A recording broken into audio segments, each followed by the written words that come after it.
If water is so important, how much do we need and where do we get it? According to the Institute of Medicine, the recommended adequate intake, or AI, values for total water at levels to prevent dehydration is 3.7 liters per day for males 19 years and older and 2.7 liters for females 19 years and older. Quantities also depend on illnesses and conditions as well. Where do we get it? Apart from drinking plain water itself, many foods and beverages contain water. Over 90% of watermelon, lettuce, and broccoli contain water.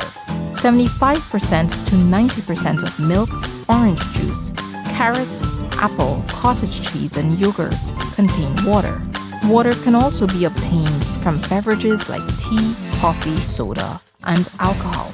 Often, many of us add natural flavor to water with lemon, mint, or cucumber to add variety throughout the day. So next time you're trying to make up your daily requirement of water, check some of these out. Hit the subscribe button for more videos like this.